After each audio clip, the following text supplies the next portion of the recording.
The subcommittee will come to order. Without objection, the chair is authorized to declare a recess at any time.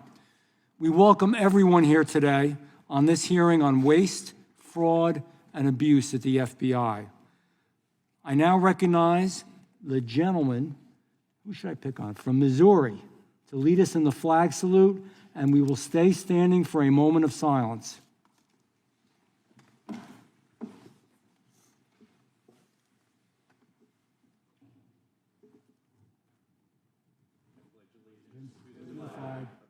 United States of America, and to the republic for which it stands, one nation, under God, indivisible, with liberty and justice for all. We'll stay standing for a moment.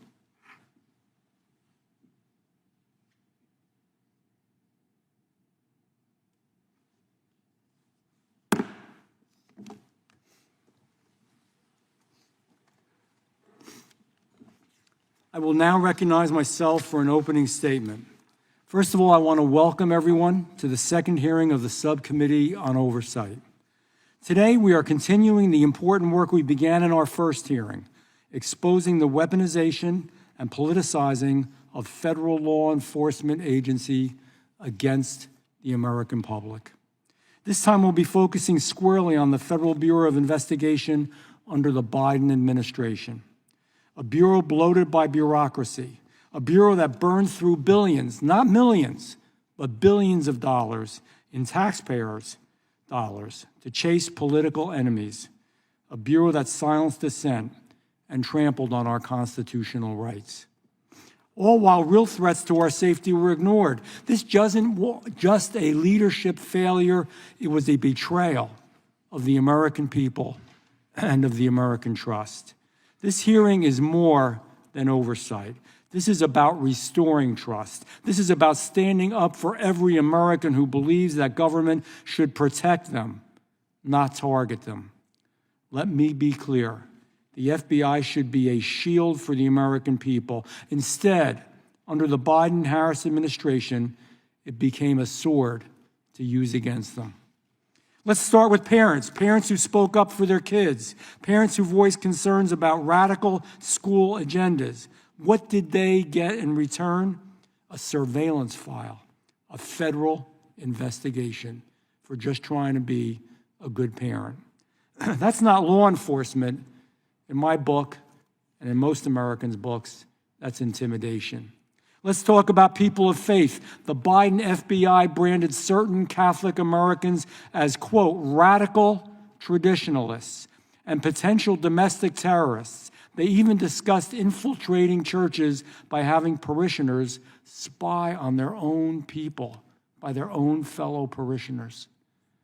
And it wasn't just Catholic churches. In 2021, the FBI raided a Hindu temple in the state of New Jersey. Using overwhelming force, agents stormed sacred grounds. And listen to this.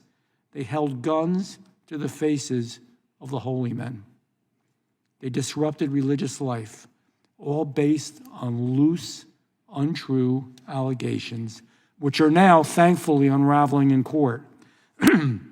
Our sacred places, our churches, our synagogues, our temples, our mosques, they should be sanctuaries, not scenes of government surveillance. Let's talk about free speech. The FBI knew Hunter Biden's laptop was real. They knew it. They colluded with big tech to frame it as Russian disinformation. They tried to bury the story from the American people. That wasn't law enforcement. That was raw political election interference. And all of this, the worst part of all, it wasn't free. It came with a price tag. In fiscal year 2024, and listen to this, the FBI spent over $6 billion, not million, billion dollars on intelligence, counterintelligence, and counterterrorism, all on American soil, more than half of its entire budget. But instead of using those billions to fight violent crime or keep our communities safe, the money was funneled into politically driven investigations and abuses of power. The waste did not stop there. $220,000 paid to Igor Danchenko, a key source behind the discredited Steele dossier, plus another $300,000 to that planned before the FBI can finally close him as a source. Up to $1 million offered to Christopher Steele to try and corroborate, which he couldn't do, his own baseless claims. $200 million more secured for a new FBI headquarters, a reward in Greenbelt, Maryland, despite widespread public distrust and concern and strong opposition from the Judiciary Committee. And that is only scratching the surface. The FBI couldn't give us enough real numbers, and we're going to continue to pursue that and just find out how much this really cost us. For 4 long years under the Biden administration, Americans had to suffer through this. Groceries got more expensive, rent kept rising, families struggled to make ends meet, some working 2 or even 3 jobs just to stay afloat. And while they were scraping by, Americans working hard, trying to survive, the federal government was using their hard-earned tax dollars not to help them, not to protect them, not to make things better, but to surveil them and fund political hit jobs. People, and I'll use the vernacular, they're pissed off. They're tired. They're tired of it, and they have every right to be. They want the FBI focused on real threats, the southern border, cyber attacks, violent crimes in our neighborhoods and our cities, foreign adversaries that are hacking our elections. Not on chasing down somebody you don't agree with, not on chasing down a political opponent. All of this pointed to a clear conclusion. The Biden FBI picks and chooses its priorities based on politics, not on public safety. And ladies and gentlemen, that is wrong. And if it weren't enough, whistleblowers tell us about a corrupt bonus structure, just to make it even worse. Bonuses for opening more cases, bonuses for inflating the numbers, bonuses for manipulating timesheets. Imagine being rewarded not for catching criminals, but for cooking the books. You couldn't make it up, but it's true. This is not a conspiracy theory. It's not a Republican talking point. It's not a political talking point. This isn't speculation. This is documented, well-documented abuse, verified by brave whistleblowers and confirmed by this Judiciary Committee. Some may say, and good question, well, what are you doing about it? I'm going to tell you. We're working to fundamentally reform the FBI from the ground up. We are drafting legislation to rein in abuse, cut waste, and refocus the Bureau on real threats to public safety. We're investigating every single dollar spent and every abuse of power uncovered. We are demanding accountability from those responsible and pressing for transparency at every single level. And yes, we are exposing the truth. Because as they say, the truth shall set you free. The first step to real change is making sure the American people know exactly what's going on, what was done to them with their own money. That's the cruel part of it. By their own government, the cruelest part of it. Director Kash Patel is leading a new FBI, one that returns to its roots, one that Americans can be proud of. He moved agents out of Washington, D.C., back into communities, back to fighting violent crimes as they should be. Attorney General Pam Bondi took swift and decisive action to dismantle the most politicized units within the Department of Justice. She redirected resources towards real law enforcement priorities, scaled back abusive practices, and made clear the DOJ's mission is to uphold the law, not to serve any political agenda. Any political agenda. You know, it's the old saying, if it happened to us, it can happen to you. This isn't Republican. This isn't Democrat. This is just doing the right thing. Together, they are rebuilding the Bureau from the ground up. They're doing it the right way, with transparency, with accountability, and with a focus on the Constitution of the United States of America. This is the FBI that the American people deserve. So today, We're going to hear from those who know the truth, former agents, former insiders, people who saw firsthand what went wrong and what we can do to fix it. Because, this isn't just about the past. It's about a better future. It's about restoring our faith in American institutions. It's about protecting our freedoms. It's about demanding that taxpayer dollars go to protecting Americans, not targeting them. The only way that we will understand where we are and where we want to go is by understanding where we were. It's about doing the right thing. I thank you, and I look forward to this testimony. I now will recognize the ranking member, Ms. Crockett, for an opening statement. Thank you, Mr. Chairman, and as I'm sure you can assume, we see this a little bit differently.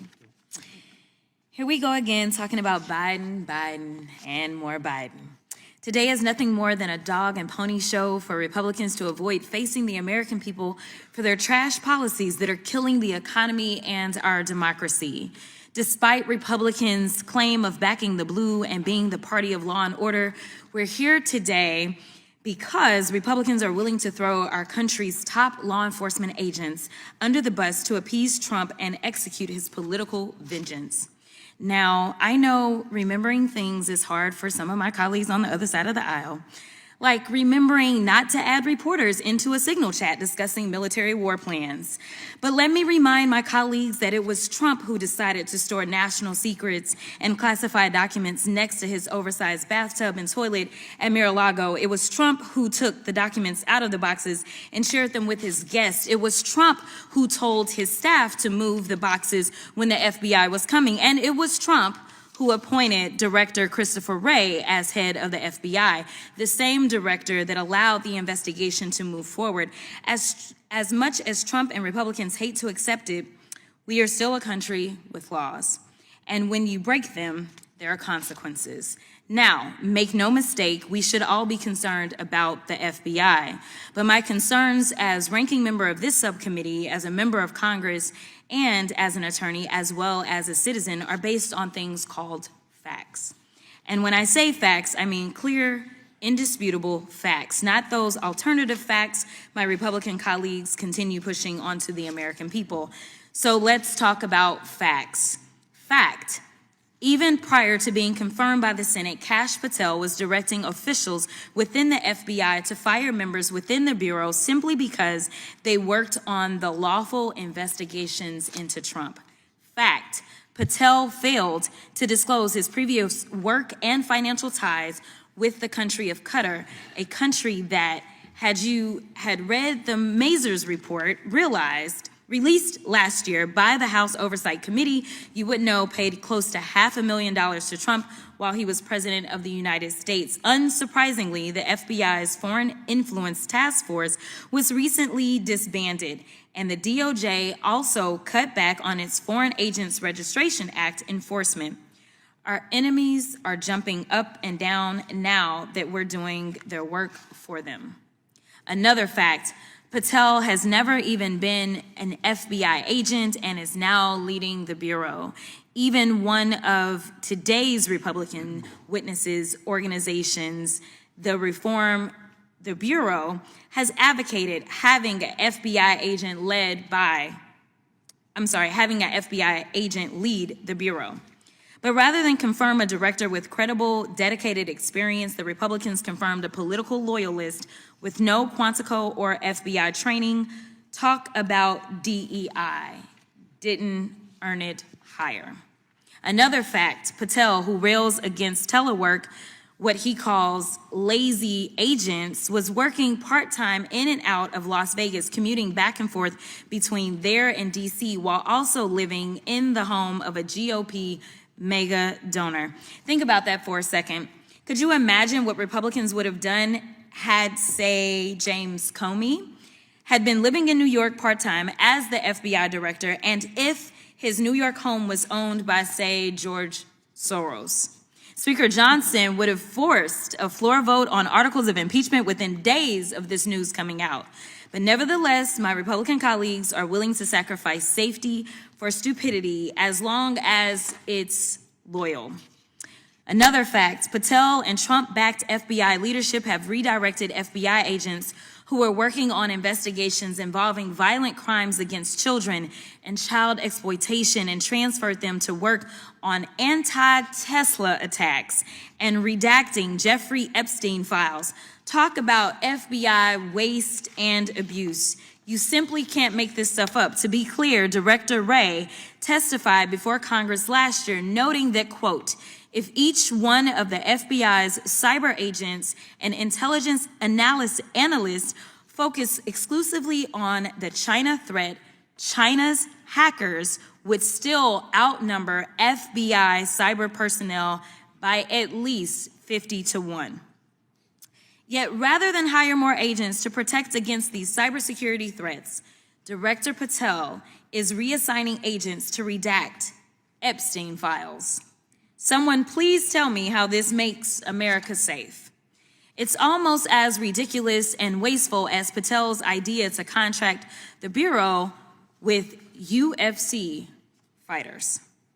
And while I have very real concerns about the current state of the FBI today, I want to be very clear. My concerns aren't with career agents, the men and women dedicating their lives to protect our country and communities. It's with the irresponsible leadership and reckless decisions coming from Patel, Trump, and Doge staff within the FBI. Our Bureau needs resources to do its job effectively. What it doesn't need is 20-something-year-old Doge bags reviewing materials without having undergone proper vetting and clearance. The American people have a right to be worried, but these worries shouldn't be based on Republican baseless conspiracy theories. Our country is already on a dangerous path, pushing closer to causing irreparable harm. Republican members need to wake up and put Trump loyalties aside to engage in real oversight of the current FBI before it's too late. Congress deserves it. The brave men and women at the Bureau deserve it, and the American people deserve it. I want to add one more point. As a civil rights attorney, I have had to sue law enforcement. There have been times that I can truly say that law enforcement has crossed the line. And I truly believe that there can be one or two in a bunch that can ruin everyone. The problem that I have right now, though, is that we have decided to focus in on something that my Republican colleagues have decided to term as being political. What is political is when somebody says that they are going to come back and seek retribution. What is political is firing people because they simply were following the evidence and doing their jobs as law enforcement has been trained to do.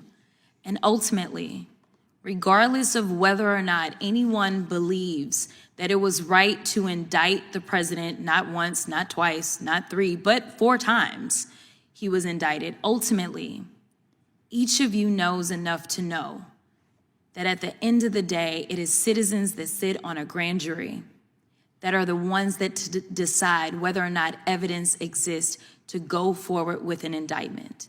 And ultimately, when this president was convicted by a jury on the state level, it was a jury of his peers.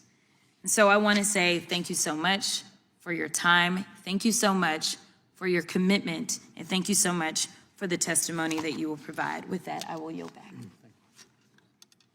I'm now going to recognize the chairman of the full committee. Thank you, Mr. Chairman. The previous speaker talked about facts. Here's one fact I know. It's night and day dealing with the Bondi Patel Justice Department versus the Garland Wray Justice Department. Under the Pam Bondi as Attorney General, the Foreign Influence Task Force, that group that was responsible for censoring Americans, has been disbanded. The school board's memorandum has been rescinded. We sent 7 subpoenas to Kash Patel 5 weeks ago. The response we've gotten is unbelievable compared to what we got under the previous Justice Department. He's actually given us thousands of documents already, new information that we tried to get from Director Wray that he wouldn't give us. We've already received. We'll be talking about some of that. So that is the fact. Complete change from where we were with the previous Justice Department. The previous Justice Department, of course, that couldn't tell us who planted the pipe bombs, who leaked the Dobbs opinion, who put cocaine at the White House. Couldn't tell us answers to those questions. But they had plenty of time to put together the memo to say we're going to investigate moms and dads at a school board meeting, as the chairman pointed out. They put together a memorandum. We've now learned it wasn't just in the Richmond field office, but in other field offices where they were equating pro-life Catholics to extremists. We know they raided the president's home. We know they retaliated against whistleblowers. They even put together, the previous speaker talked about politics. The FBI created a questionnaire where they asked their employees about other employees who were maybe giving information to us as whistleblowers. Did that person support Trump? That is as political as you can get. So the real thing here is it's literally night and day, the difference between the kind of information that we're able to receive, the help that we're getting, and the focus on going after traditional bad guys, not having half your agents and half your budgets focused on surveilling the American people. Let's go get the traditional bad guys. That's what Kash Patel is doing at the FBI, getting the FBI back to the mission they've had before, which I know some of our witnesses who served there are going to talk about. So I thank the chairman for putting this together, and I thank our witnesses for being here, and I yield back. Thank you, Chairman. I'm going to now recognize the ranking member of the full committee, Mr. Raskin. Mr. Chairman, thank you very much, and thanks to Ms. Crockett for calling us together. We are already 10 weeks into the Trump administration, and still the Republicans are recycling the most tiresome, vacuous, and debunked stories, conspiracy theories about the Biden administration, while demurely declining to conduct any oversight at all of the current administration. And I agree with the chairman of the full committee, Mr. Jordan. It is day and night, but I think he's seeing day and night backwards.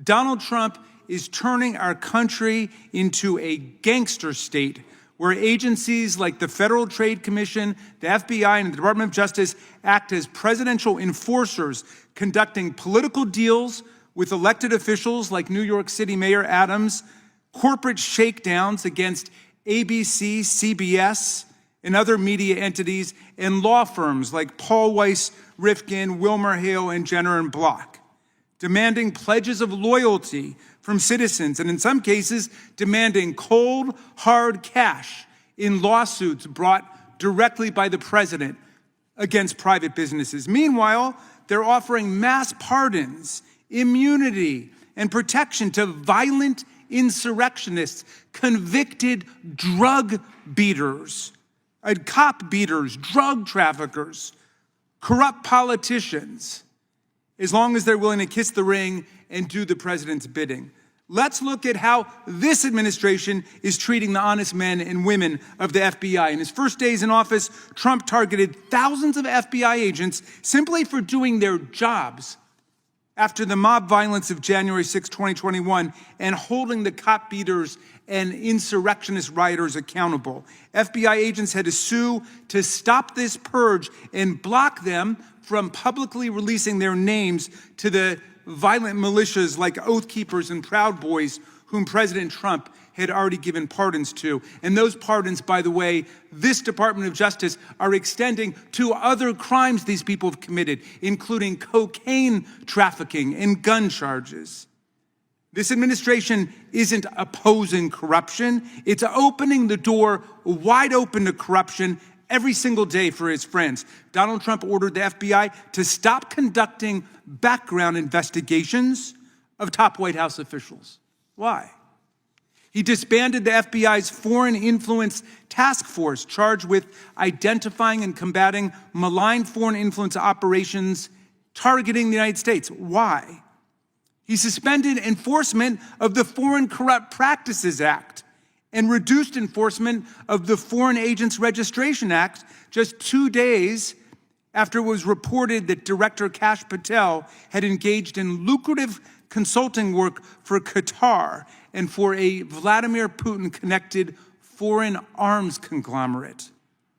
The current FBI leadership is diverting the FBI's resources away from public safety and national security and towards MAGA conspiracy fixations and obsessions. According to press reports, hundreds of agents ordinarily assigned to defending the national security of the United States have been pulled into a mind-boggling effort where they were pulling all-nighters and working around the clock to review the Epstein files after Attorney General Bondi botched the first attempt at what she said was going to be a complete release of the Epstein files. So it's important to consider what the FBI is not investigating in the frenzy of all these Back to the Future wild goose chases. They're not investigating Signalgate, the extraordinary decision by a group of America's highest national security officials, including one who was in Moscow at the Kremlin at the time, to compromise the safety of our service members and intelligence officers by using Signal, a non-secure commercial application to reveal specific confidential and classified details about an impending military airstrike, complete with timestamps for when F-18 aircraft would launch and arrive at their targets and when Tomahawk missiles would be fired at buildings controlled by Houthi members. What are DOJ and FBI doing to investigate this stunning, dangerous episode of incompetence or recklessness, at the very least, that undoubtedly violates all kinds of federal, criminal, and civil laws? Nothing. In fact, when asked about the Signal chat, Attorney General Bondi changed the subject to Hillary Clinton and Joe Biden. Sound familiar? That's what we're doing today. Just a week after the story broke about this tremendous security breach, she said, case closed. No further investigation, no lessons learned, no hearings. That's the end. Can you imagine what they would be doing if that had happened under President Biden? If his top national security team had been talking about a military strike on Signal, there would be 8 special committees and subcommittees investigation, and they'd all be demanding impeachment, the way they're demanding impeachment of judges who blow the whistle on the illegalities of this administration. Well, what else is the FBI not investigating? Elon Musk, his startling ties to the Communist Party of China, the CCP.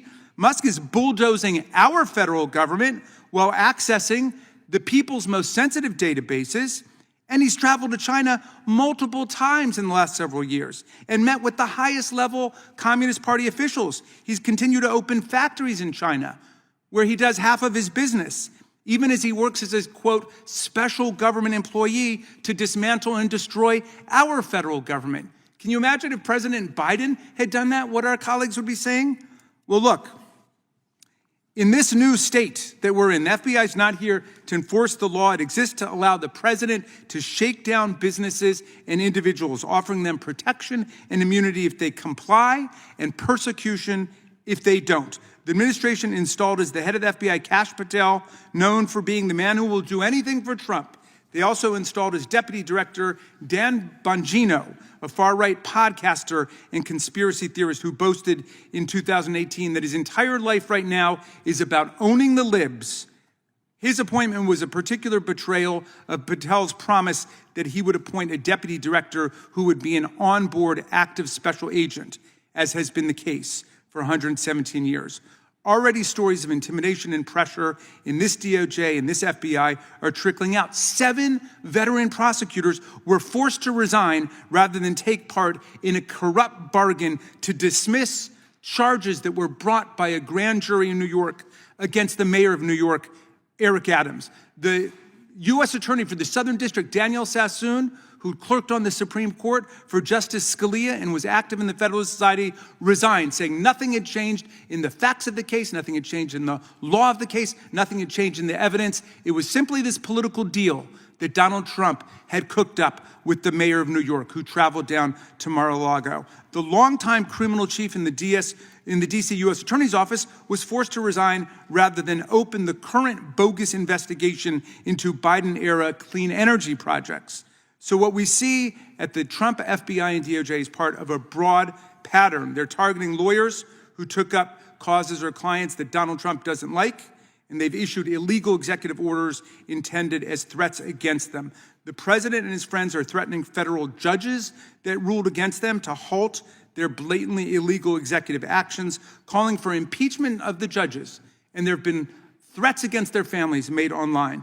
The president and his friends are threatening journalists and deporting legal immigrants for exercising their First Amendment rights, sending a clear message to anyone thinking of speaking up against the administration. The FBI's leadership are threatening to take the FBI down a very dangerous path today, one that's entirely incompatible with the values of the men and women of the FBI and the best traditions of the agency. Once again, with today's hearing, my colleagues are turning a blind eye to what's going on right now, choosing instead to regurgitate and recycle debunked and discredited lies about the Biden administration and somebody having an investigation into parents and school board that's been debunked a million times. That was an investigation into people making violent death threats against school board members. Nobody was ever arrested. Nobody was ever charged with anything. And yet they've been dining out on that. I think it's for 5 years now, talking about something that led nowhere, and there was nothing wrong with it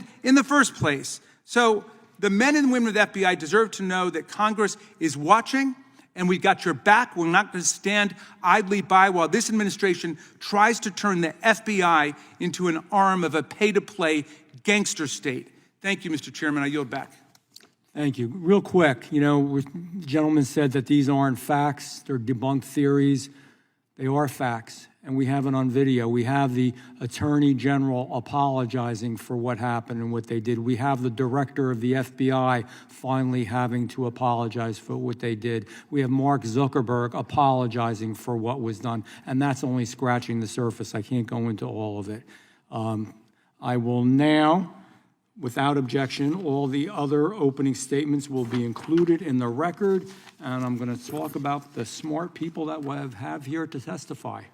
Mr. Stuart Whitson. Mr. Whitson is the Senior Director of the Federal Affairs at the Foundation for Government Accountability. Prior to joining the FGA, he served with the FBI, including as Supervisory Special Agent in the Directorate of Intelligence. Mr. Richard Stout. Mr. Stout is the Director of Reform, the Bureau, an organization comprised of former FBI special agents that advocate for returning the Bureau to its core mission. He served with the FBI for more than 2 decades, working on cases involving drug trafficking, terrorism, financial crimes, and other matters.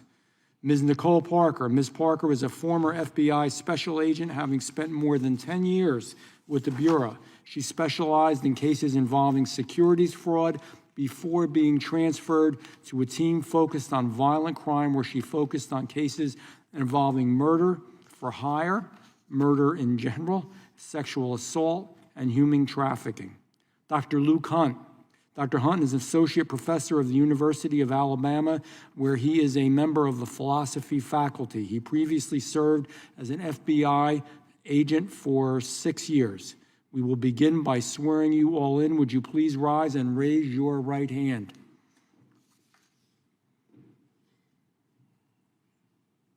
Do you swear or affirm under the penalty of perjury that the testimony you are about to give is true and correct to the best of your knowledge, information, and belief? So help you God. Let the record reflect that the witnesses have answered in the affirmative. Please be seated. Please know that your written testimony will be entered into the record in its entirety. Accordingly, we ask that you summarize your testimony in 5 minutes. Mr. Whitson, you may begin. Chairman Van Drew, Ranking Member Crockett, Chairman Jordan, Ranking Member Raskin, and members of the subcommittee, thank you for the opportunity to testify today. Elections have consequences. And in just 4 years, the Biden administration managed to politicize and weaponize the FBI in ways never seen. Whether targeting then-candidate Trump, parents at school board meetings, or Catholics doing nothing more than practicing their faith, the Biden administration hijacked the FBI to promote the left's political objectives. But it gets worse.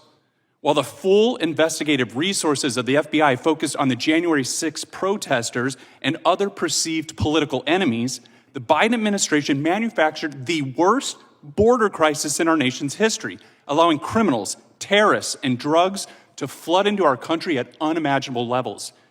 The result was predictable: an explosion of human trafficking, violent crime, and drug-related deaths.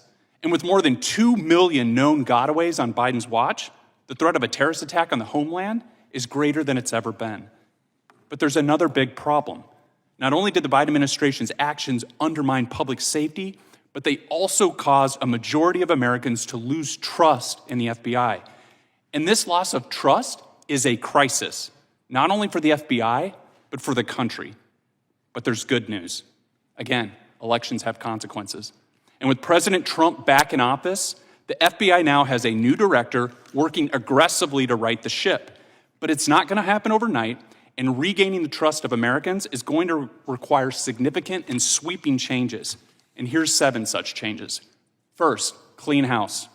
With new leadership poised to get the FBI back on track, one big hurdle stands in the way: entrenched bureaucrats.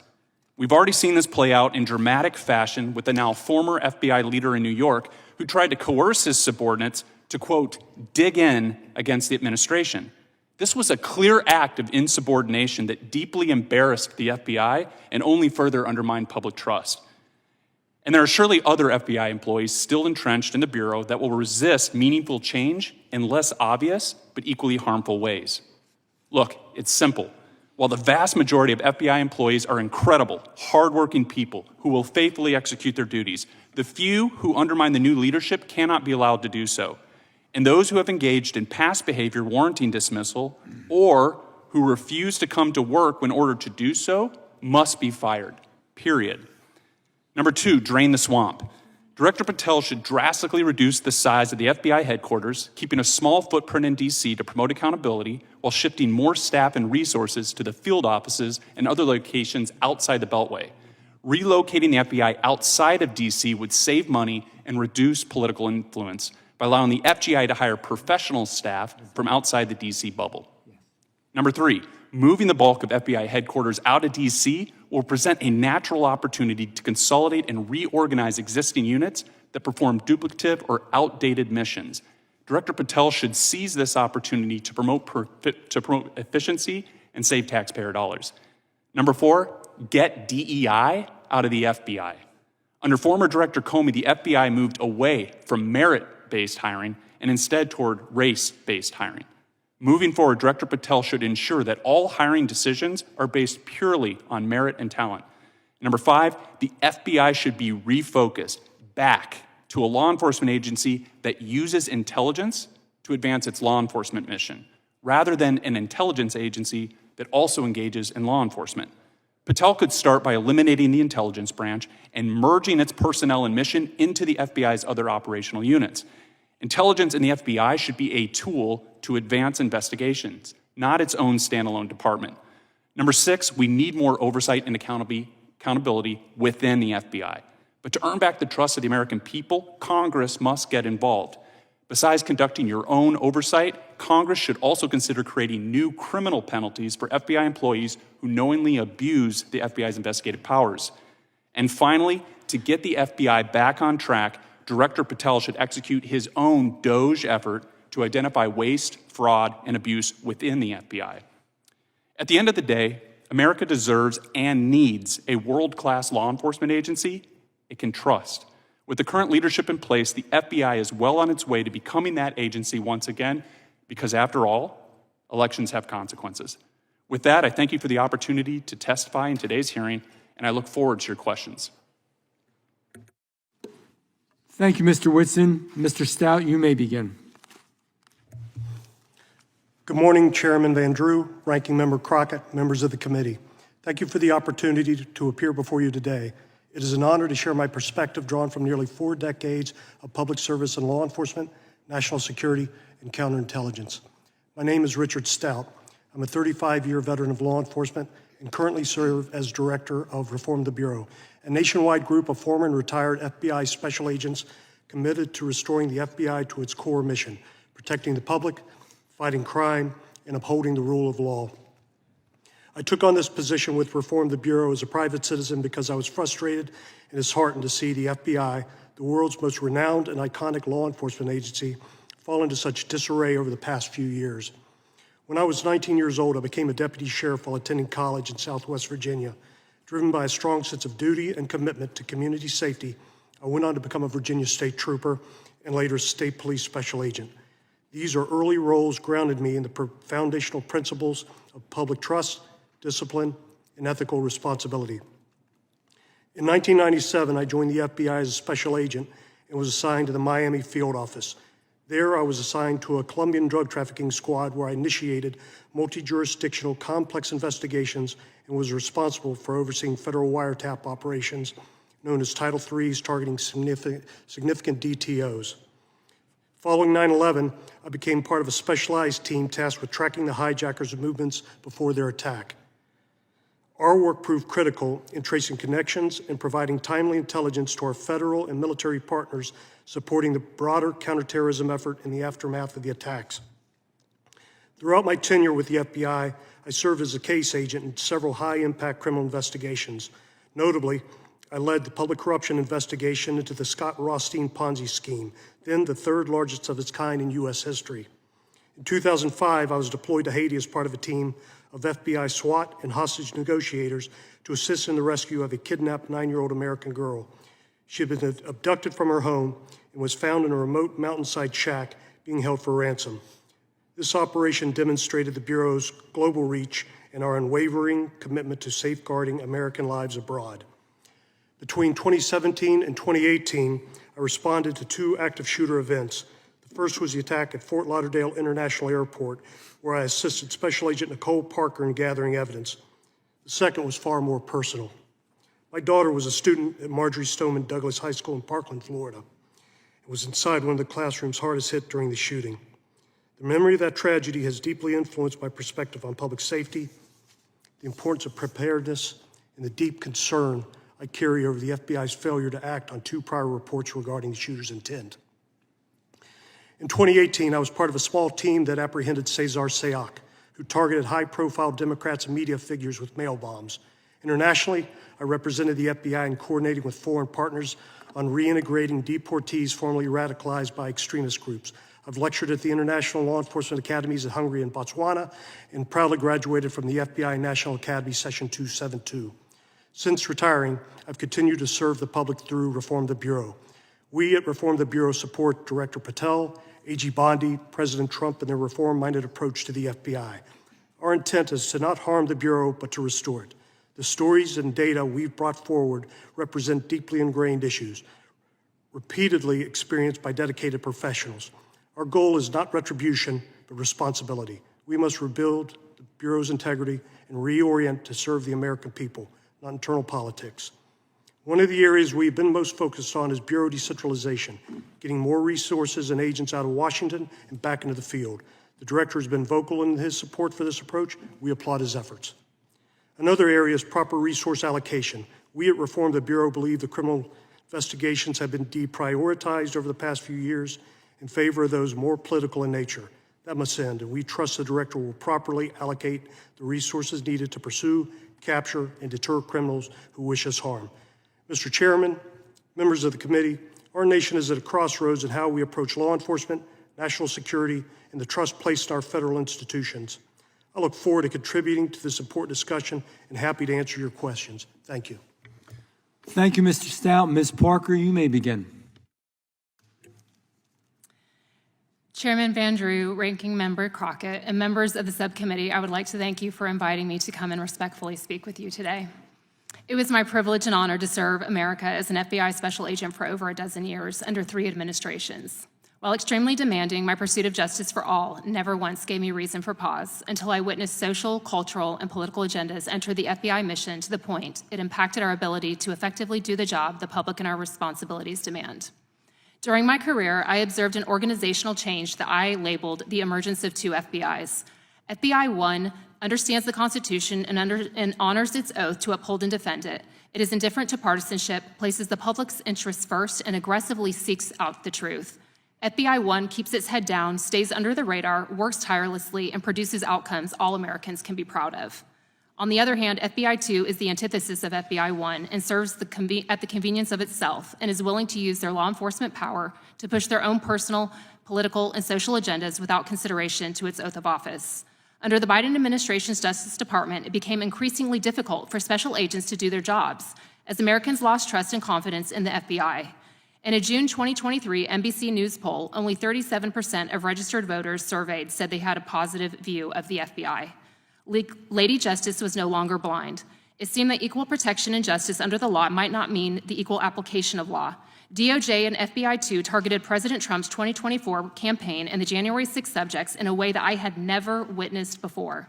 And I say that as someone who investigated the most violent and dangerous offenders in South Florida. They treated Trump in particular as if he were at the top of the FBI's most wanted list. Love him or hate him, it is entirely irrelevant. FBI 2 abused its discretion and authority in both cases, while other judicial remedies remained reasonably available and dismissed legitimate concerns raised by FBI 1. Yet the FBI seemed to turn a blind eye to crimes committed by those on the opposite end of the political spectrum. On February 2nd of 2021, FBI Miami Special Agent Laura Schwarzenberger and Daniel Alphen were shot and killed in the line of duty while executing a search warrant on a child predator. It is disturbing to me that during the same time frame, we regularly heard of FBI SWAT resources liberally being dispatched for the arrest of first-time, nonviolent January 6 offenders. The widespread use of SWAT appeared to be for political intimidation. Yet in contrast, there was no SWAT presence when FBI agents Schwarzenberger and Alphen were murdered. Child predators are known to be the most dangerous and violent offenders. If SWAT had been there that morning, they would still be alive. And to add to the pain of their deaths, the FBI did not even pick up the tab for their memorial services. A private donor was asked by the FBI if they'd be willing to pay for them, since the FBI did not have the funds to do so. Yet the FBI was spending exorbitant amounts of money on non-mission-based projects such as moving to electrical vehicles, January 6 investigations, and diversity initiatives. The FBI became laser-focused on its Office of Diversity and Inclusion Programs. There were 19 different diversity committees, clubs, and groups. Focusing on anything other than the FBI's mission is a dangerous distraction. I've never once consoled a grieving family that requested I ensure the most diverse agent brings justice to their loved one. The Bureau must hire and promote solely based on meritocracy, and the FBI should focus on what unites us, not what divides us. It is one mission to protect all Americans and uphold the Constitution.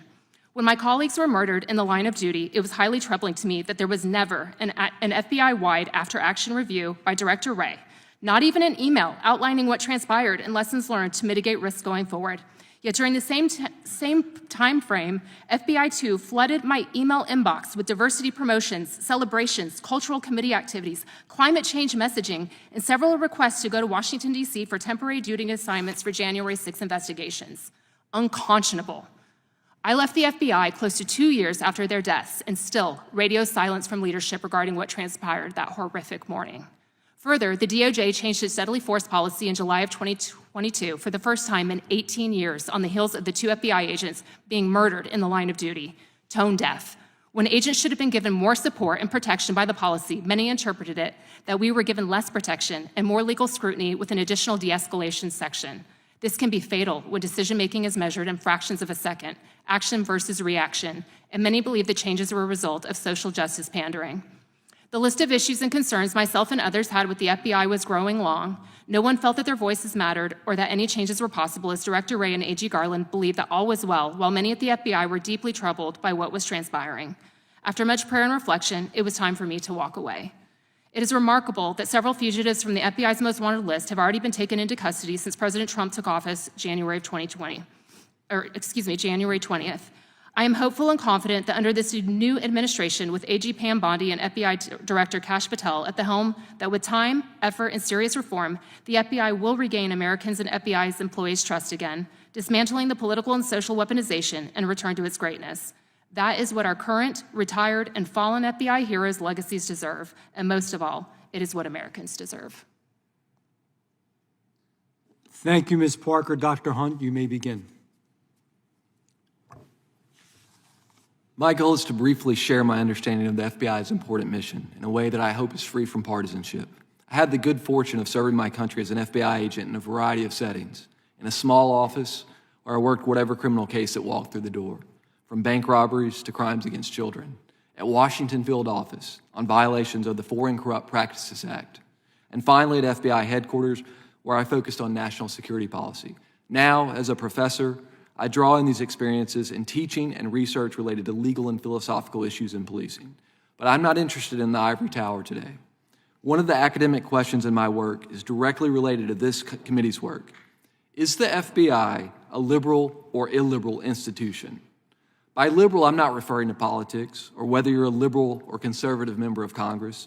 I instead mean the philosophical tradition with which I assume everyone in this room agrees. The philosophical tradition going back to John Locke, on which this country was founded. At its core, the political morality of liberalism tells us that all persons are free and equal and should be governed by the state in accordance with the rule of law. What is the alternative? Illiberal regimes governed not by the rule of law, but by arbitrary power and the official whim of state agents who are above the law. The FBI can and should be an agency that promotes the rule of law. However, I want to raise 3 concerns about the current state of affairs that could lead to the erosion of the rule of law. First, lack of predication. Predication is the basis of an investigation, the information or allegation that justifies a case. While most FBI investigations require predication, so-called assessments do not. In other words, the FBI has the discretion to investigate almost anything without any factual basis to do so.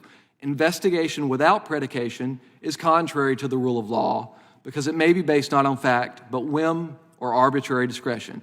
It is thus crucial for Bureau leadership to avoid any appearance of impropriety and partisanship in both actions and rhetoric. The second worry I raise is the selective enforcement of corruption. Corruption includes the use of entrusted authority for unethical benefits. This is, of course, an issue in politics, but corruption also arises in social and economic domains such as business. It should go without saying that corruption is contrary to the rule of law. It undermines institutional reputation, circumvents fair processes of economic development, and denigrates democracy and justice. Recent developments suggest that the decision to investigate corruption may be based in part on political and business expedience. Prominent cases of political corruption have been dropped suddenly for reasons unrelated to the legal merits of the case. Investigation of corruption under the Foreign Corrupt Practices Act has been paused. The FBI's Foreign Influence Task Force, DOJ's kleptocracy team have been disbanded. A lack of transparency into this sort of selective enforcement of corruption could politicize the FBI, undermining the rule of law. Predication suggests a righteous investigation, regardless of whether the target is a regular citizen or a powerful politician or corporation. If we don't want to slide towards illiberalism, then no one should be above the law. Finally, I raise a concern about the selective enforcement of national security threats. We are all familiar with the horrific pattern of political and ideological mass killings in recent years. The 2015 killing of 9 black people in a Charleston church by a white supremacist hoping to spark a race war. The 2018 killing of 11 in the Pittsburgh Jewish community. The 2019 killing of 23 people in El Paso, motivated by claims of a Hispanic invasion. The 2022 killing of 10 black people in Buffalo based on a manifesto on racial purity. We should add the assassination attempt of President Trump, a very heinous act that occurred in 2024. Now listen, I have no personal information about the FBI's plan to stop politically motivated violence. On one hand, I've read reports that the disgusting vandalism and arson directed at Tesla will be prioritized as domestic terrorism. On the other hand, I've read reports that the FBI's new reorganization will move resources away from the investigation and analysis of other domestic terrorism threats. My only point is that we should not prioritize domestic terrorism investigation based on whether they're motivated by the left or the right. Investigations should be based on predication and follow the evidence, wherever it leads. That is the rule of law. Thank you very much.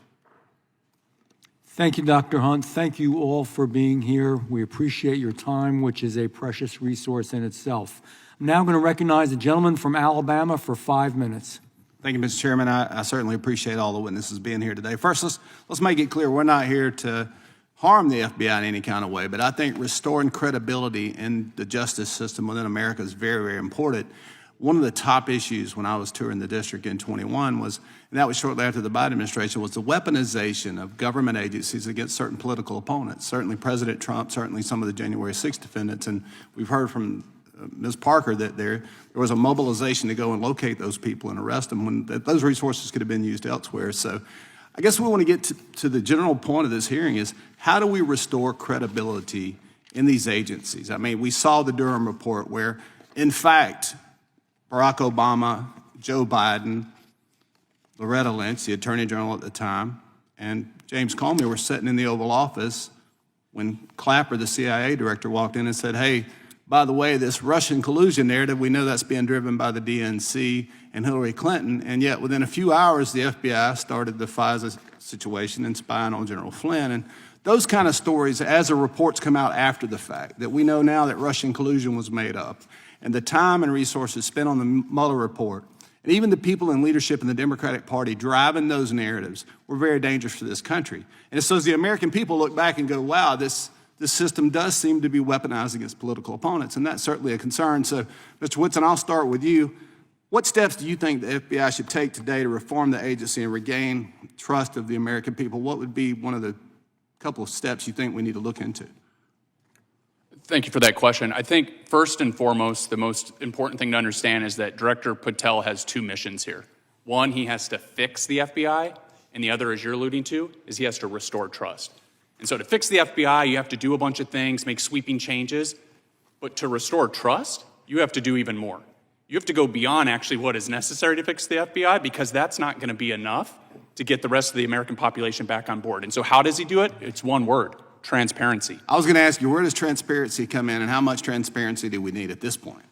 We need as much as we can get. And you heard Chairman Jordan mentioning that. You're already seeing that out of Director Patel. So it's very simple. Congress has an important oversight role. When Congress asks for documents that the law requires the FBI to provide to Congress, then the FBI needs to do that. And I think Director Patel has already shown that he gets that and that he's delivering. Are there any other mistakes that you think Director Wray made as opposed to that Director Patel needs to avoid? I mean, it'd be that right there. So I think Director Wray had a tendency to shield information, to drag out responses. I think towards the end of his tenure, he kind of became a little smug and kind of put out to be here to be asked questions. And I think that's the entirely wrong approach. The FBI director or whoever's designees that he sends here needs to be highly responsive to you, because you have a job to do, and they need to provide you all of the information that the law requires them to provide you right away, no delay. And I think initially, Mr. Whitson, that transparency may be a little painful for the FBI, but I think in the long term, that's what it's going to take to restore the credibility of that agency.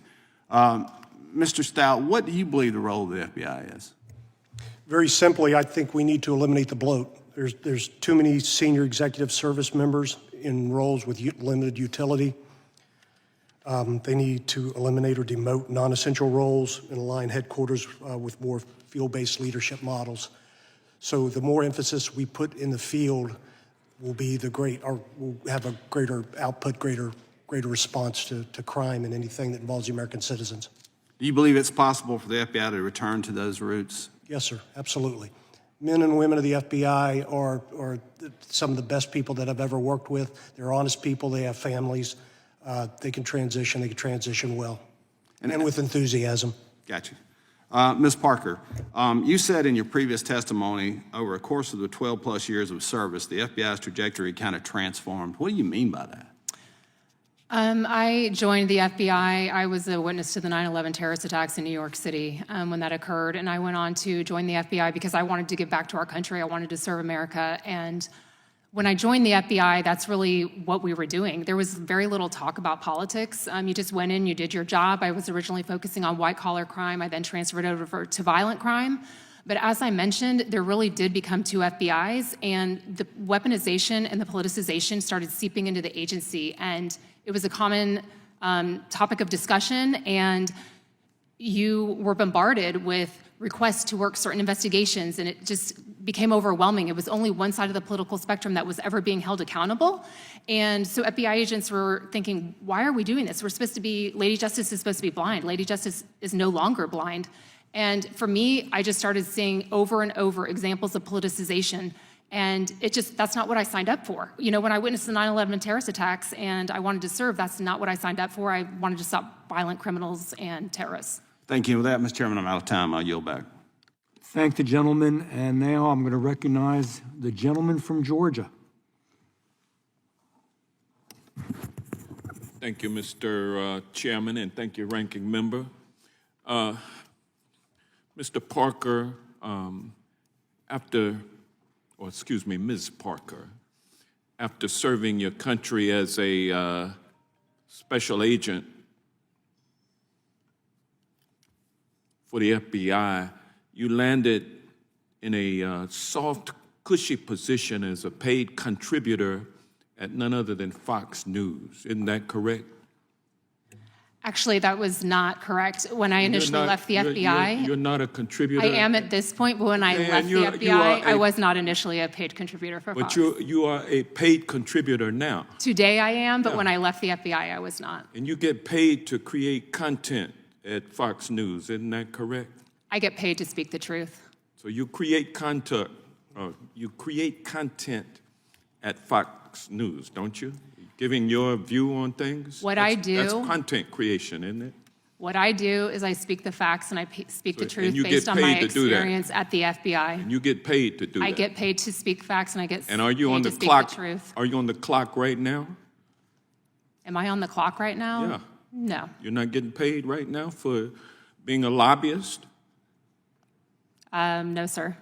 I'm not or getting paid for to any be a other lobbyist. purpose? Excuse me? You're not getting paid as you sit here right now to be here?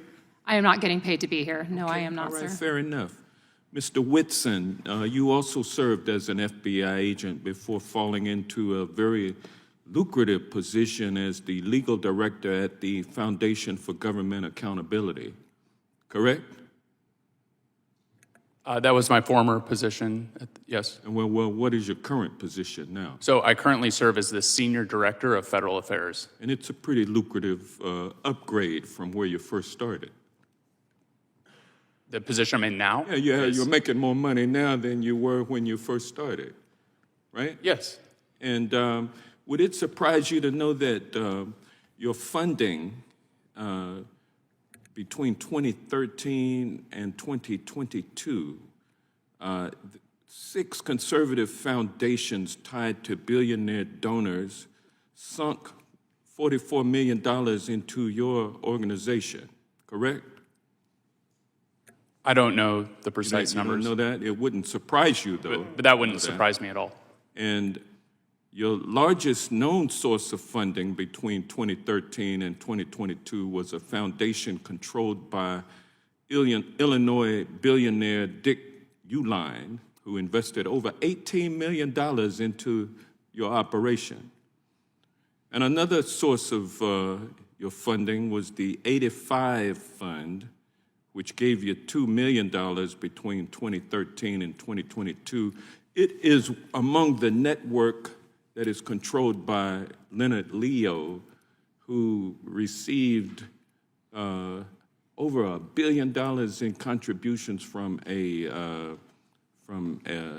single billionaire to fund his continued takeover of our court system. And so you get paid to promote an agenda which includes rolling back child labor laws and stripping child workplace protections. Isn't that correct? No, that's not correct. And your organization has also worked to stop Medicaid expansion and to slash food stamps, correct? What do you mean by slash food stamps? Well, that means cut food stamps, cut the money. And y'all have been advocating for that. And you also were among the organizations that wrote the notorious Project 2025, which is the radical right-wing agenda, the blueprint that President Trump is implementing along with co-president Musk, correct? I'm not aware of us writing anything in Project 2025. Now, Mr. Stout, your organization must be brand new because I haven't been able to come up with anything on Reform the Bureau, which is the name of your outfit, correct? Yes, sir, that's correct. You just started it? I started in December. And have you been successful at recruiting any billionaire donors for your efforts? No, sir, I haven't. It's a grassroots level. So if I had more time, I would ask Dr. Hunt a question because he's the only non-paid individual up here not promoting a right-wing agenda, but I've run out of time. So, gosh, I yield back.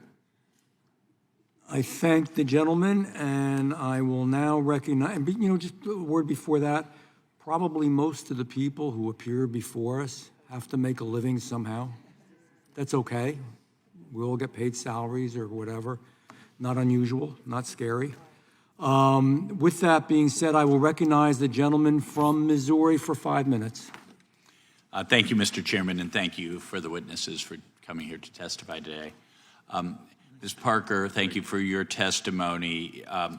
In your testimony, you relate the misuse by the FBI of SWAT resources, and you give the example of a nonviolent first-time January 6th offenders, one SWAT team spending overnight in a hotel 4.5 hours away to arrest grandparents in their late 70s. Sound like some dangerous hombres to me.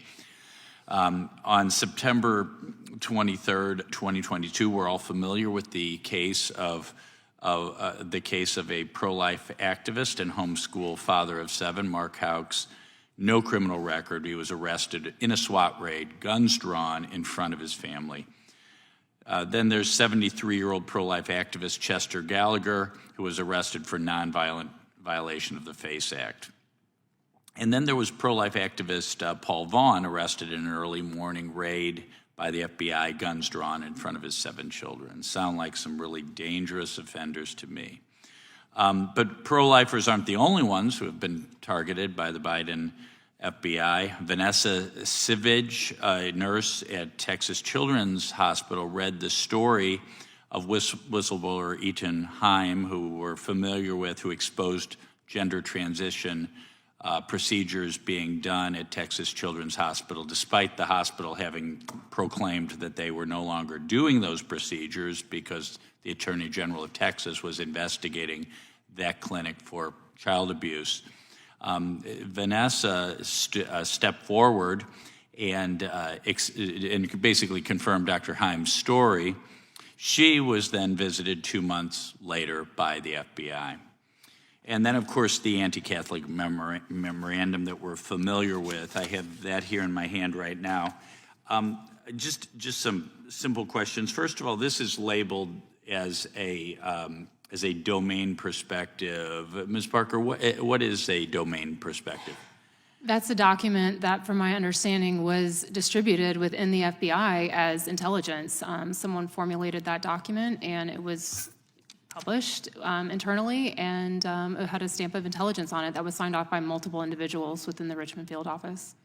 And part of that memorandum, first page, says, quote, FBI Richmond makes this assessment with high confidence based on FBI investigations, local law enforcement agency reporting, and liaison reporting with various degrees of corroboration and access. I mean, what does the term, high confidence mean to you, Ms. Parker?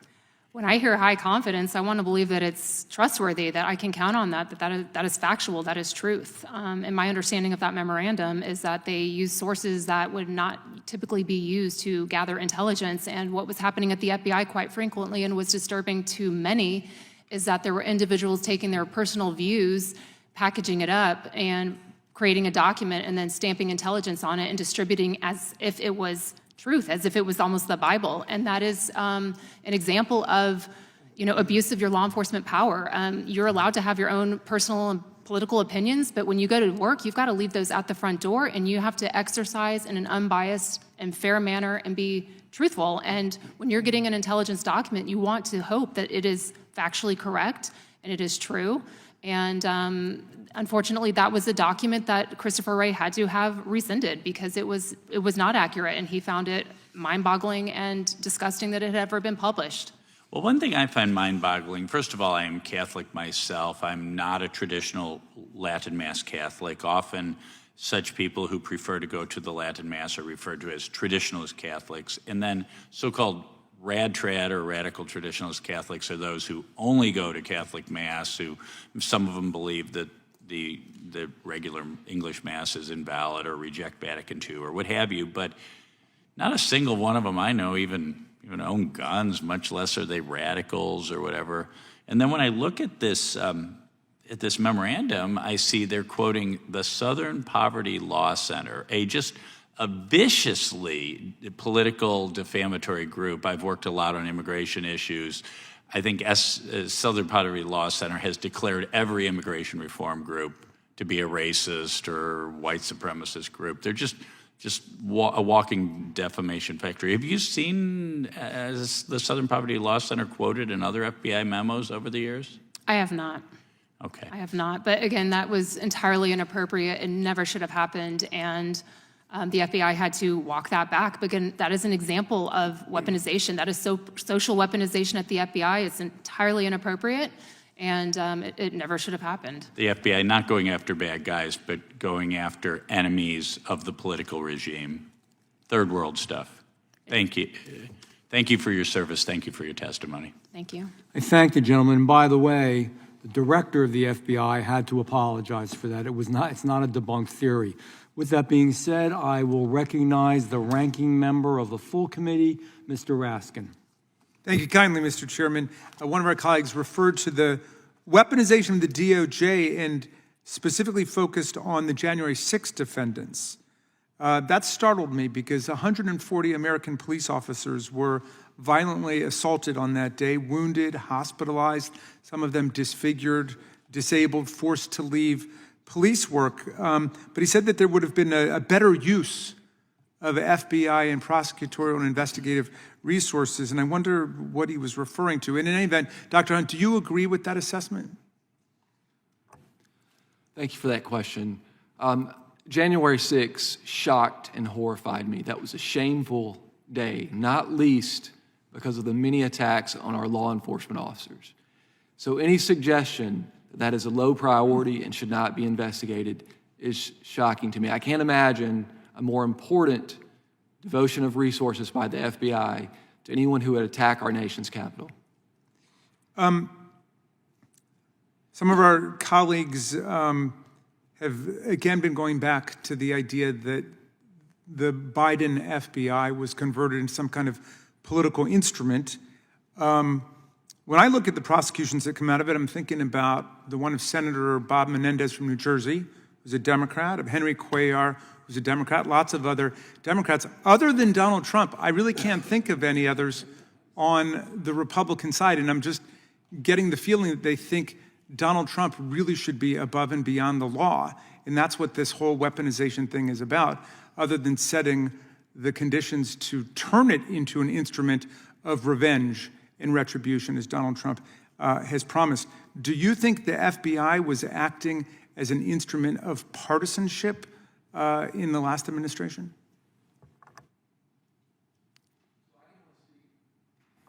I can only speak from my personal experience, and I can say this. When I was an FBI agent, the men and women that I worked with, they based their investigations on facts and law. They based their investigations on predication. The worry I have is with respect to corruption today. When there's selective enforcement, and just as a regular American citizen, I'm not an insider now, when I see a high-level politician and charges are dropped and there's no reason, I, as an American citizen, don't understand why that's the case. You're referring to Mayor Adams. That's correct. But there was a reason, which was he agreed to play on Donald Trump's political team, and the very Republican, conservative U.S. attorney for the Southern District said nothing had changed in terms of the facts of the case, nothing had changed in terms of the law, nothing changed in terms of the evidence. All that had changed was that he'd made this political alignment with Donald Trump. She resigned rather than participate in that corrupt bargain, as did her deputy, who said it would take a fool or a coward to accept that deal. He also clerked for a conservative Supreme Court justice and was active in the Federalist Society. And 5 other lawyers dropped out rather than do it until finally they had to force somebody to do it from D.C. who said he'd be willing to do it because he was about to leave his job. You say let's base it on the facts. And I'm really curious about this Signal group chat thing because the country's in an uproar about the fact that the most precious national security information was shared on a Signal group chat where a journalist was actually invited in accidentally by somebody to participate. And some of my colleagues seem to say, well, it was a one-shot deal. Let's just let it go. And it's no big deal. The FBI director's already said, no, nothing to see there. If this were a standard practice, just yes or no, do you think it would be a problem? That would be a problem, yes. Ms. Parker, do you agree it would be a problem if it were a standard practice? My understanding, I was not on the Signal chat. I just know what. Just yes or no, probably because similar to I've got you. little time. If you can't answer. A mistake was made, and Okay, people have Mr. taken Stout, can you ownership. say, would it be a problem for it to be standard practice to conduct sensitive foreign policy on a signal chat group? Yes, I would. Okay, and Mr. Whitson, do you agree? Yes. Okay. Well, it just came out like 10 minutes ago. Waltz's team set up at least 20 signal group chats for crises across the world. So it was, as one might expect, a very standard practice with Mr. Waltz, and I'm sure this will raise the question of whether or not he really should continue in that position. But do you think that the FBI should investigate what the national security implications and what the public safety implications are of his having done that, Dr. Hunt? So this comes back to the rule of law. As an FBI agent, there were strict rules about sensitive material. We had to be in a skiff. We had to take the utmost caution. So to treat other people that are more powerful differently definitely suggests to me a deviation from the rule of law.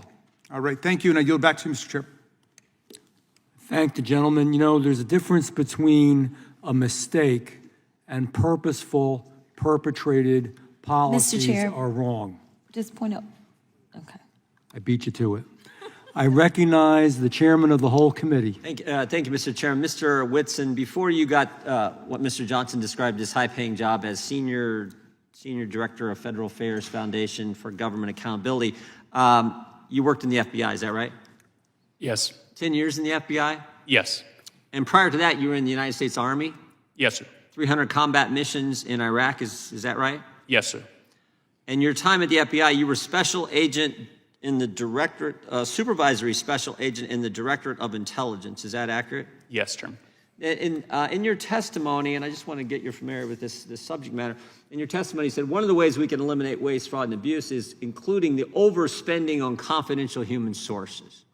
You said that in your testimony, right? Yes, Chairman. Are you familiar with the Inspector General's report about the confidential human sources who were there on January 6, 2021 here at the Capitol? Have you read the report? I haven't read that closely. Well, let me tell you a few things that they say in there, and I want to ask you a few questions. He said there were 26 confidential human sources there at the Capitol that day. Does that surprise you? No. Doesn't surprise you. Okay. He said 17 of those 26 confidential human sources entered restricted space they weren't allowed to go into. Does that surprise you? No. Doesn't surprise you. They did things they weren't allowed to do. Well, I'd need more details about, so were they doing it on their own? Were they told to do it? Were they, that kind of thing? We want to know the answers to those questions too. Yes, sir. 4 of them went inside the Capitol, and 2 of the 4 who went inside the Capitol were specifically asked by the FBI to be there that day for this. Does that surprise you? Not necessarily. Not necessarily. But I need to know more facts. And does it surprise you that any of them, none of these individuals, to our knowledge, were charged with anything? No, I mean, if they were tasked to be there. Okay. I would need more information. Okay, well, in your testimony, you talked about overspending on confidential human sources. Do you believe, is it likely these 26 were being paid by the FBI at the time they were doing this? I think that's, if they're a confidential human source that's actually on the books, then it's highly likely that they were Highly paid. likely they're being paid. If they were tasked to do that. Even if they weren't specifically asked to be there that day? You think there's likely they were paid? So if they weren't asked to be there, I think usually they're giving us like a lump payment periodically, so it wouldn't be for a specific tasking necessarily. It'd be hard to answer that. Are you familiar with what was released here earlier this week, the text communications between FBI agents regarding October 14th, 2020 New York Post story on the Hunter Biden laptop? Have you had a chance to review those? I haven't seen those text messages. Well, let me just read a couple to you here. It says, nobody on the call is authorized to comment on the New York Post story. Twitter is treating this as disinformation. I just want to read something that took place earlier that day. The way this day worked is the story came out. That day, Elvis Chan, a guy with the FBI, is meeting with the tech company, something he did on a regular basis in the run-up to the 2020 presidential election. At that meeting, someone asked, hey, there's this New York Post story. Is the laptop real? And we know this took place because we deposed Mr. Brady Olson, and he gave us this information. And he said, when that question was asked, the response was, yes, the laptop is real. Then we get these text messages, which we didn't have before, we just got them this week, these text messages which relate what happens after that. So the FBI has confirmed to Twitter at a FITF meeting on October 14th that the laptop is real. And then we have these text messages back and forth where they says no one is authorized to comment further. Twitter is treating this as disinformation. You find that troubling that the FBI knew something was real, confirmed it at a meeting, then changed their story and went to no comment, no further comment, and allowed the tech companies to run with the idea that this story was disinformation? Yeah, I do think that's problematic, and I do think the relationships that they tried to build with members of the FBI with these other organizations were problematic. Yeah, and the ranking member said, oh, the Republicans want to say the FBI was political, and what really wasn't the case. If this is not political, I do not know what is, because this was the whole basis for the 51 former intel officials doing their letter. And the FBI knew. Now we have written evidence they knew, coupled with the deposition we took before where they admitted this. And then later in the day when they're meeting with other tech companies, they go with no comment. And they even admit here Twitter is running with the disinformation story. Even before the 51 intel officials come out with their letter, which is baloney, they're running with that. And the FBI was part of fostering and promoting that story. It's unacceptable. Totally unacceptable. And it shows how one bad apple, and there were probably others, but you can see how much of a problem that is. And that one bad apple behaves that way, the entire Bureau's reputation is impacted. Yeah. Trust is lost across the country. And so that's why it's so important to find folks like that, going back to the entrenched bureaucrats. You have to find them and remove them, because that's all it takes is one bad apple. I think that was point one in your testimony, which is exactly what Ms.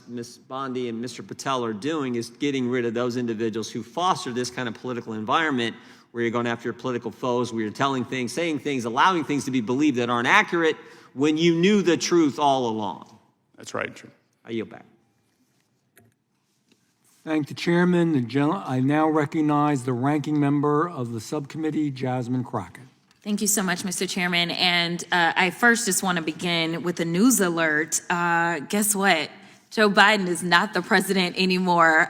So maybe we can move on. Maybe we can move into the present, because it seems like we are living in the past. And listen, these are not the good old days, you know, like you used to sit around and your grandparents would talk to you about what used to happen.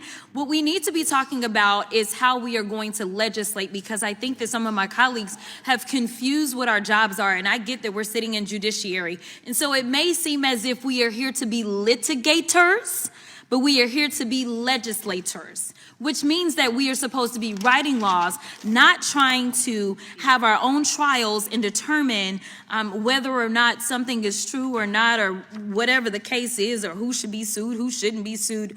All I know is that a great American hero, a good senator out of New Jersey, said something to the effect yesterday as he was shattering the record for holding the floor, a record that had been held by another racist in this country. As he shattered that, he said something about the fact that this should not be about left versus right. It should be about right versus wrong. And I am going to tell you that I want us to focus on right versus wrong. The reason that we are struggling right now in this country as it relates to people not trusting agencies, honestly, a lot of it is because of elected leaders.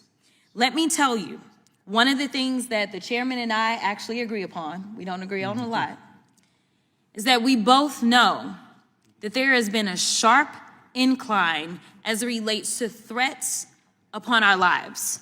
Regardless of what side of the aisle you sit on, we both know and agree that as sitting members of Congress, we both are enduring more death threats than anybody should in this country. And I believe that it is because of the divisive rhetoric, and it is because of the selective enforcement of things. And so when we have, and I'm gonna be clear, because I had remarks and I'm going a whole other way. To have the sitting attorney general go on, and I'm gonna call it faux news. I know some of y'all love it, but it's fake to me. To have her go on Fox News and to then decide that she wanted to send a threat to me, it was wrong. Because here it is, she is the highest law enforcement agent in this country, and people are watching and they are consuming this information, and they are believing that simply because I decided that I wanted to exercise my right to free speech, which I am not abridged from doing, that she then wanted to then politicize something that should not be politicized. I don't like Elon Musk. I'm going to say it 50,000 times. I don't like him. I don't like that he going out there and he firing people. I think that he's a crook because somehow the rest of us can't sit around and get whatever federal contracts we want. The rest of us can't sit around and get law enforcement and get them somehow ordained as federal law enforcement to protect him. The rest of us can't get our dealerships protected by the federal government. That is somebody that is operating above the law. For whatever reason, just because he has a lot of money, more money than everybody else. And yes, I am happy to see that on my birthday, which is what I said, there were peaceful protests around this world against him because he is a problem. And so you never should have somebody that is sitting that high and is going to sit up here and threaten a sitting member of Congress when she knew good and well, if she watched the entire thing, that I specifically told protesters to make sure you consult with lawyers, just like I've told protesters over and over and over in the history of me advising people to go out and exercise their constitutional right. The fact that there are other sitting members that have received letters of threat from this new DOJ tells me that they are about retribution and they are not about following the law. The reason that our party, or I won't even say our party, our country is torn apart is because we can't even agree on right versus wrong. This should not be left versus right. The only thing that we're asking is that we have law enforcement that will show up when there is an actual crime. If somebody calls and says, hey, I need you to investigate this cyber crime, or I need you to investigate this child pornography, or I need you to investigate this robbery, then we want somebody to show up, and we don't want them to look at us and act as if just because I'm black or because I'm woman, that I am not worthy of having that case investigated, because we have an administration that is continuously railing against diversity, equity, and inclusion, or we don't need people that show up that feel like diversity should not be valued. That is why we should have somebody that may show up and looks like me. The final thing that I'll say, because you've been gracious, is this. When I first became a public defender, I had no criminal defense experience. And I walked in and I told my boss, Charlie, I said, listen, you should hire me. He said, why? I said, because I'm black. Charlie looked at me like I was crazy. And I said, let me tell you something. When I walk in, I'm going to walk in with a level of rapport and understanding that maybe some of my other colleagues will not. Charlie offered me my job, and I worked my butt off, and I worked really, really hard for all of my clients, not just those that look like me, and that is what it looks like to serve. Thank you. Thank the gentlelady, and I recognize the gentleman for Kansas for 5 minutes. Thank you, Mr. Chairman. I appreciate it. I do want to give the witnesses a heads up. I do intend to ask them questions over the course of this 5 minutes. I spent a dozen years as the chief law enforcement official of my state. I've never claimed to be a cop, not a certified officer, but I had the privilege of serving as our state attorney general. I've had a lot of conversations with law enforcement officers all over the state of Kansas, local cops, elected local officers and sheriffs, cops that worked directly for me under our supervision, cops that worked in local agencies, and all sorts of federal law enforcement officers, as well as federal prosecutors who operated in our jurisdiction. I will tell you, in the course of those 12 years, I never saw an FBI agent perform less than honorably, not once. And I never recall a single time in those rooms. Now, if I'd go down the street to the political party meetings, I'd hear conversations like we heard some today, and we've heard a lot over the last 4 years. I'd hear all that all the time. If I turned on the television, I'd see it all the time. I never heard it among cops working a case.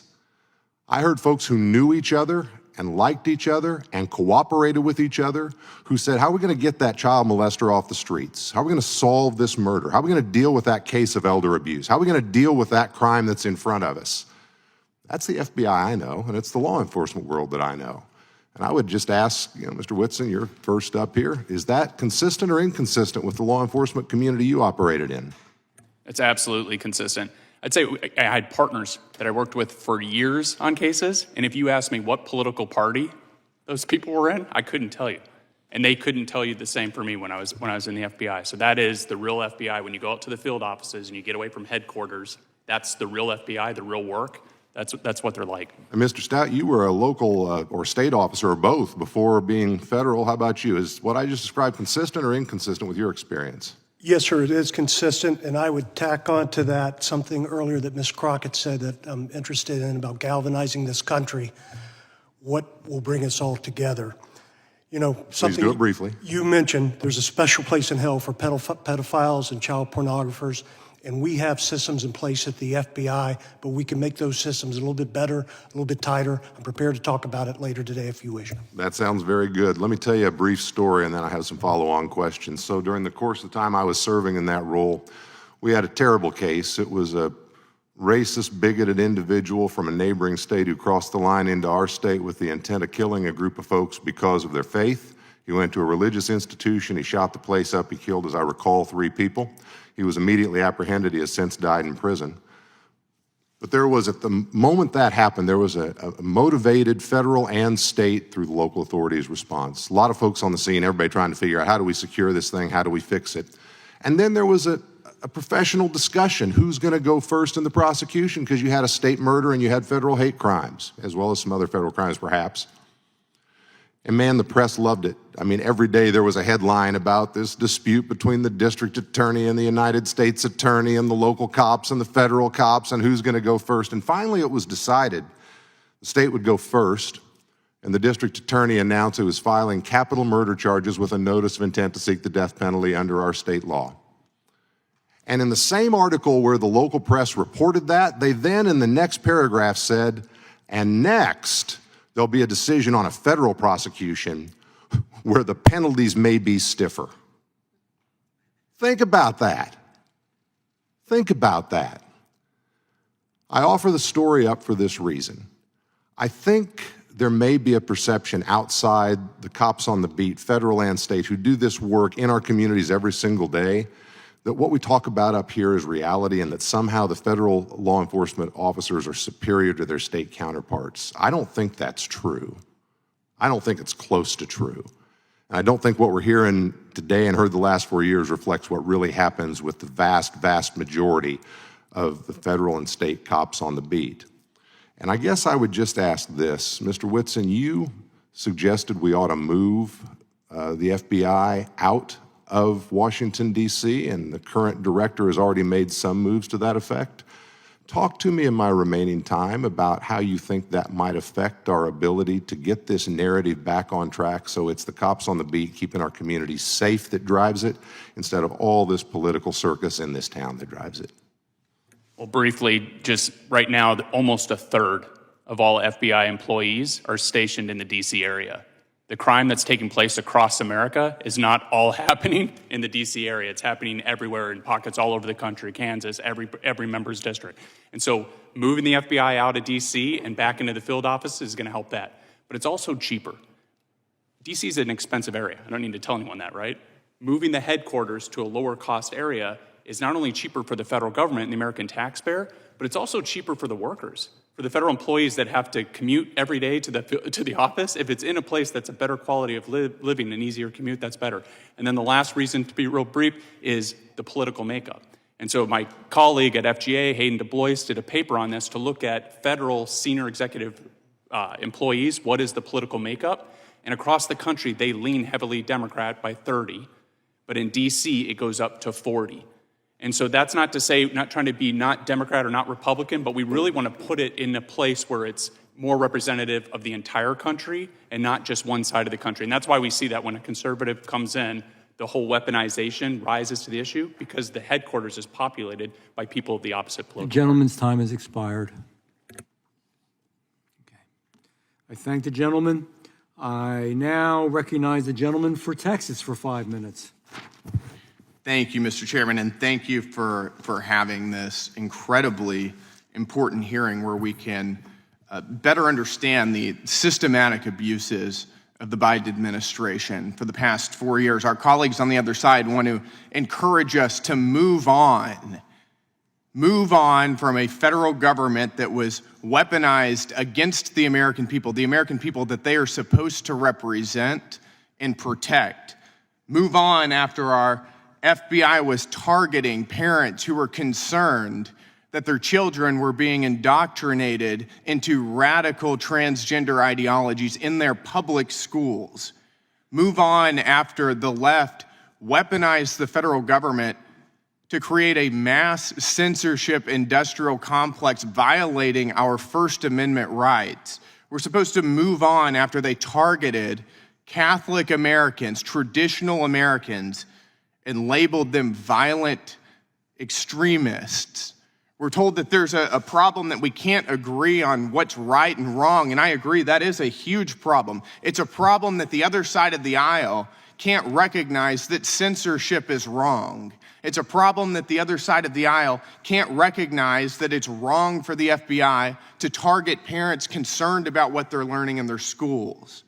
It's a problem that the other side of the aisle can't recognize that it's a problem whenever our federal government goes after Christian Americans. That's a serious problem, and that's something we should be able to agree on, but unfortunately, we can't. We saw unprecedented levels of weaponization under the Biden administration against the same American people that it was supposed to be looking out for. Christopher Wray created an internal memo that slandered traditional Catholics as anti-Semites and white supremacists. It suggested that the FBI monitor traditional Catholics and even set the stage for FBI informants entering places of worship.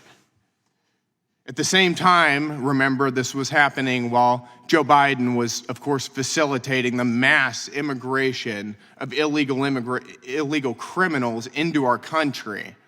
Not keeping us safe in that instance, that's for sure. Thankfully, and I think the American people are very thankful that we finally have a president and a head of the FBI and head of the DOJ who actually represent us and want to protect us. I want to thank all of the witnesses for being here. We really appreciate your testimony and your time here. Mr. Whitson, I'd like to start with you. The FBI utilized a so-called hate map from the SPLC, the Southern Poverty Law Center, as it was going after traditional Catholics and labeling them domestic extremists. Do you think that that's an appropriate source? Absolutely not. Do you know some of the other groups that the SPLC labels as hate groups or extremist groups? No, I don't, off the top of my head. I can name a few. They also name the Alliance Defending Freedom, the Family Research Council, and Moms for Liberty as hate groups as well. Do you find it concerning that they were using that the SPLC as a source? Yeah, I find it deeply concerning. Do you think that Catholics who celebrate the traditional Latin Mass are a threat to the American people? I don't, because I'm one that does that on occasion. Can you recall, before Joe Biden was in office, any time whenever the FBI specifically targeted a group of Americans solely because of their religious faith? No. Do you think there's any evidence to suggest that harassing Catholic Americans keeps Americans safe? Not at all. Got it. Do you think that that we've seen a move away from this sort of flagrant weaponization since President Trump has entered office? Absolutely. And what do you think that this committee can do to help ensure that we don't see a return of that sort of weaponization?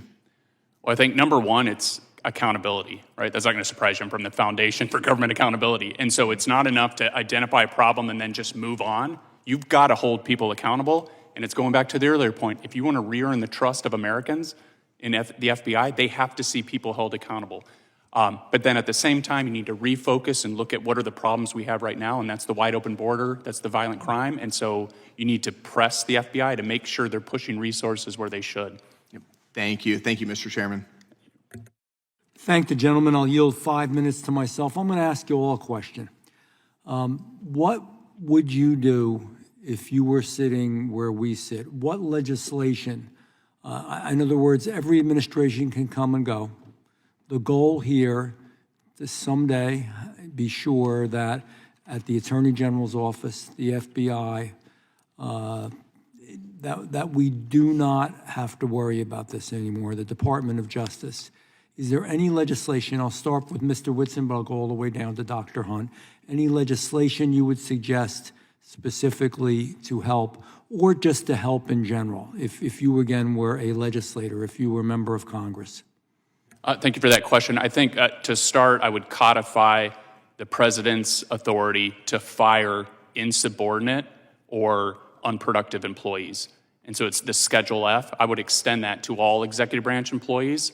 I don't think it would have the kind of effect that some on the left have claimed. I think it would just give whoever the executive is, whether that's a Democrat or Republican, the ability to remove people that are, again, unproductive or insubordinate. At the end of the day, federal workers shouldn't have more protection than private sector workers. But get this, Chairman, a private employee is 5 times more likely to get fired or laid off from work than a government employee. That shouldn't be that big of a disparity. And so that's the problem with the way our government is set up, is there's no market forces on the federal government. And so when they fail to address a problem, what is their solution? It's the same every time. Just throw money at it, right? We weren't able to fix this problem, so let's just bring more personnel in. And so the people that were ineffective, that were unable to accomplish the mission, are then just transferred over to another department so that this unit can do the mission. And so that's wrong. In the private world, those people would have to be dismissed and go find another job. And so the president, and he can push that down for the FBI's case to Director Patel, he can delegate that power. But to give him the authority to remove those people more easily would be great. Thank you. Mr. Stout. Chairman, I think post 9/11, Director Mueller changed the organization, shifted it to more of an intelligence-based collection, and got away from facts and law enforcement. And we still had that, but the emphasis was on best guess. And I think that's what we need to return to, is back to fact-based investigations. I don't think that's going to take a lot of legislative work. I just think that's going to take internal policy changes, and working with DOJ. Shouldn't cost the taxpayers anything. It's just a shift in thinking. I thank you, and I think you're correct. I don't think that's necessarily a legislative change, but just a change in direction and thought, whoever's in control. Ms. Parker. Thank you. First of all, just real quick, I wanted to speak to Ranking Member Crockett. I have an appreciation for what you're saying between right and wrong. I myself received a message on X this morning wishing that I was inside of a Tesla that would explode, and so I understand what it feels like to receive a threat. It's entirely inappropriate and unacceptable, and I should not be the target of violence. And so I just wanted to tell you that is wrong, and that should be, someone needs to be held accountable for that. I will say likewise. Thank you. That is wrong. That is wrong. And, you know, just to chime in for a second, unfortunately, I'm getting used to it. You know, it's a sad commentary, but I think we all are, you know, and that is one thing that I believe there could be bipartisan agreement to just cut that out. And it's our responsibility to try not to promote it, all of us in whatever position we have, and to make sure that we protect those that are in harm's way. So I thank you for that remark as well. Legislation. So an answer legislatively, I mean, getting back to what the FBI's core mission is, and I'm not sure how you're going to legislate this, but the bottom line is there has to be transparency, there has to be accountability, and there has to be consequences. And again, it's not about what side of the political spectrum you stand on. It should be completely irrelevant. Again, when you walk into the door as an FBI agent, it shouldn't matter if you voted for this person or that person.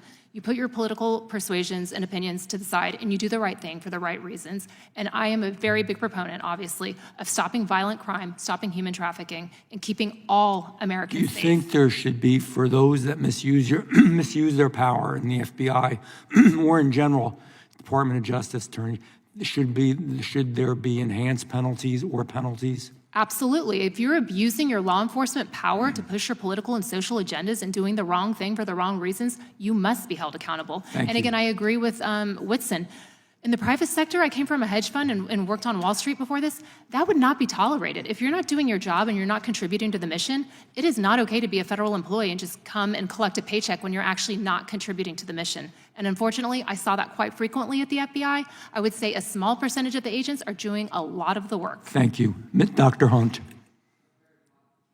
I have a very concrete suggestion.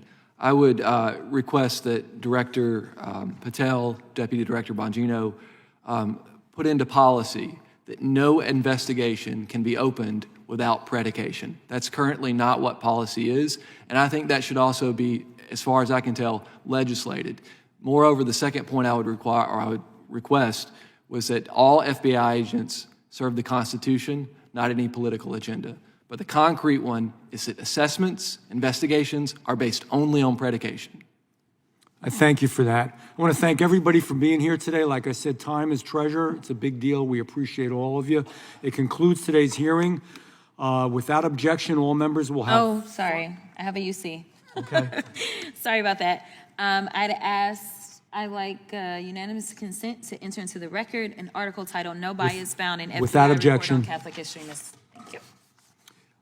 All members will have 5 legislative days to submit additional written questions for the witnesses or additional materials for the record. Without objection, the hearing is adjourned.